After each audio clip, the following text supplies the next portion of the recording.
appréciation la donc commissaire bi ñëw na bi mu ñëwee il a expliqué ne ma marché bi amul autorisation ma ne ko ah bon mu ne ma amul autorisation ma ne ko d'accord ma ne ko est-ce qu'on peut faire une déclaration mu ne ma amul benn problème mais dans ce cas dem leen yéeg ci rond-point bi bi ñu taxawee ci rond-point bi commencé def déclaration à ma grande surprise il revient am na sax wax boo xamante ni avant mu naan éléments yi chargé leen wax na ko mais très honnêtement pour bañ a tilimal deru institution bu mag boobu bi muy représenter pas besoin de communiquer là-dessus mais de toute façon ci suuf que les Sénégalais sachent que ni am na wax bu mu wax ci suuf mais bon ku nekk nag jëlit ak sa xel yow la quoi alors du coup ci lañ commencé di charger ci ay kaw citoyens yoo xamante ni dañu taxaw juste pour faire une déclaration de dénoncer li nga xamante ni loolu la ñuy subir il y a 499 Sénégalais jeunes Sénégalais yoo xamante ni ñi ci gën a mag 30 ans ñi ci gën a ndaw 5 ans ñu nekk ko di def prestation de service dem ba benn instant li nga xamante ni droit moo leen ko may yoon moo leen ko may ak yelleef moo leen ko may muy embauche ñuy daw di topp ci ginnaaw non seulement joxuñu leen ko ba pare di leen traité de dañ leen di manipuler dafa am ñu nekk seen ginnaaw di leen manipuler beneen ba les postes sont là-bas mais ñu jël ko jox ko seen i njegeñaale yi mooy seen i jarbaat yi njegeñaale yi mooy seen i militants politiques yi njegeñaale yi mooy mbokk yi alors du coup mu nekk une injustice boo xamante ni fépp foo dem ci Sénégal ci secteur yi nga xamante ni c'est géré par l'État c'est toujours distribué comme ça ñi nga xamante ni ñoo ko yeyoo mérité ko duñ leen ko jox mais ñi nga xamante ni ñoom ñooy topp ci seen waaw ak di daw di leen politigal ak di leen saagaal ak yeneen nit ñi ñooñu lañ koy jël ñu jox leen ko et c'était ça le combat et si c'était à refaire dama koy def dama koy defaat ah oui ouais, parce que fii ba suba ci ginnaaw ngoon moom pour combattre injustice Nico je suis prêt pour croupir en prison mourir là-bas mais oustaz kilifa ak i mbokkeem moromam li ñu leen di arrêté quand même mu ngi bëgg a bëri de dem beeg dikk bi ci diggante poste naka lañ leen woo commissariat yeeg yooyu naka la sa famille di dundee le fait que sans arrêt yaa ngi ci ay manifestations yoo xam ne sans arrêt à tout moment xam nañ ne mën nañ la yóbbu 24 heures 48 heures et cetera comment vit ta famille ci loolu. Oui, tout au début amul problème ba nii nii sax amul problème mais mon fils aîné commence à prendre de l'âge il a 7 ans machallah donc sama dernière arrestation yooyu daf ko fekk ci période de composition et ça lui a perturbé donc du coup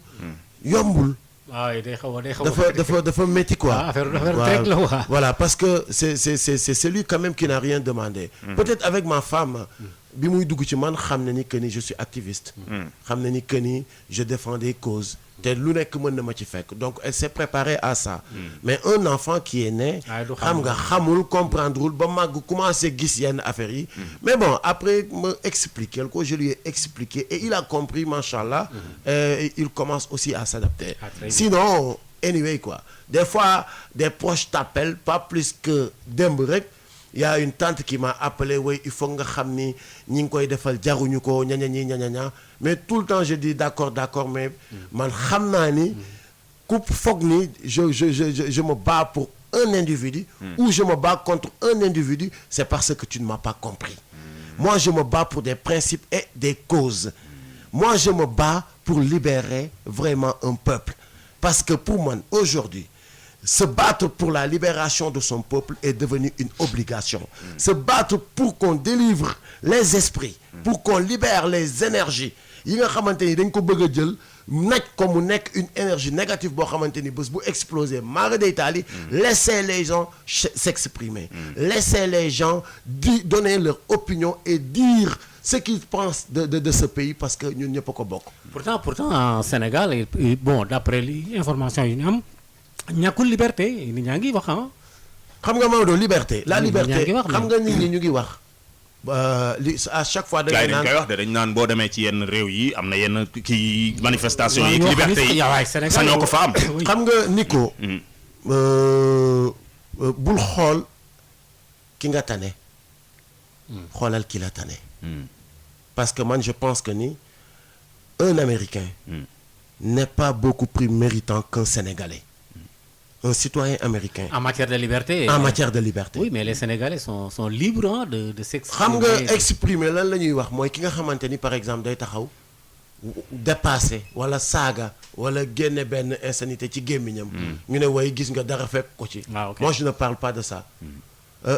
Fii dañuy jaawale insolence ak liberté. Les gens peuvent pas tey jii da ngay gis ay affaires yu bari yoo xamante ni les gens laissent passer. Ça fait même à la fin rigolo. Par exemple temps yi nii ki nga xamante ni am na benn événement boo xamante ni tout le monde en parle benn nit boo xamante ni taxaw na di diffamer li nga xamante ni tey jii nii dafa doy waar blasphème la xaw ma lan la taxaw ne day xar géej loo xamante ni yàlla benn yonent la ko mayoon nit ñi jël ko def ko reetaan dugg na fii mais man selon man te ñëpp xam ne ay du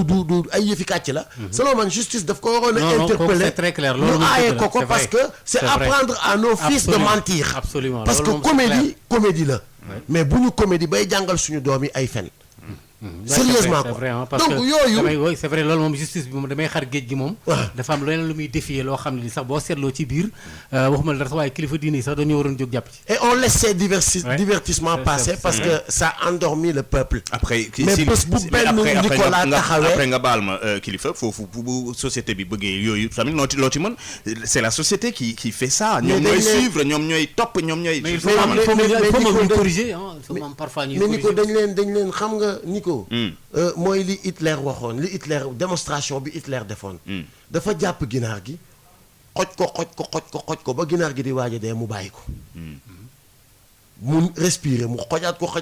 ko ba muy waaj a dee mu bàyyi ko mu respirer mu waddal ginaar mu teg ginaar gi jël ay pepp dugub di sànni par pepp ginaar gi di toppaat ci ginnaawam di lekk et malgré li mu ko subir loolu lépp c'est-à-dire fii dañuy dem ba dañu naan ñun ci lii la ñu bëgg ngeen kii nii alors des gens comme ñun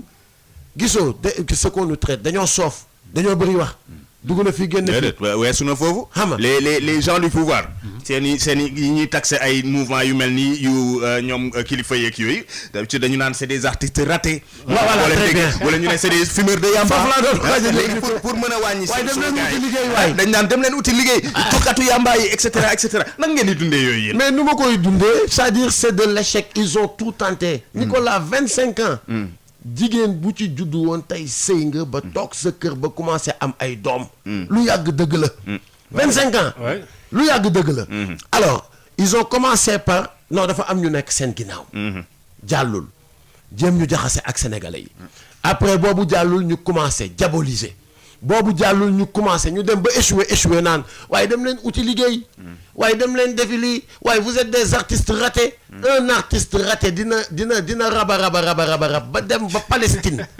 dem ba Jérusalem julli ba Baytul Maqdis fa Seydina Muhammad sallallahu alayhi wa sallam jullee woon kulli prophète yàlla na artiste raté yëpp mel ni man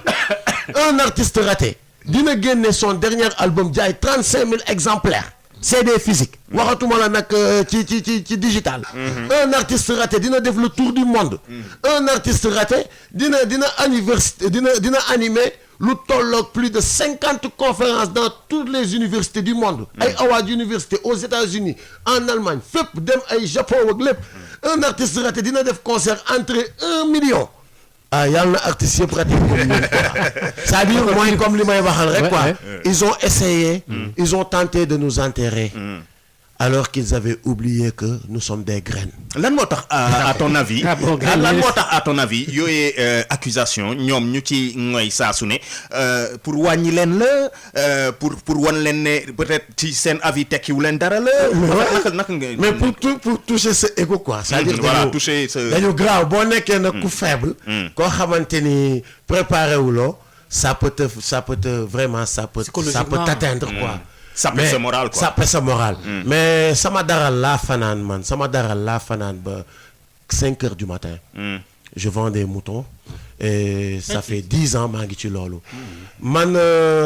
ce week-end bii di ñëw incha allah ci laay dem sànni suma gerte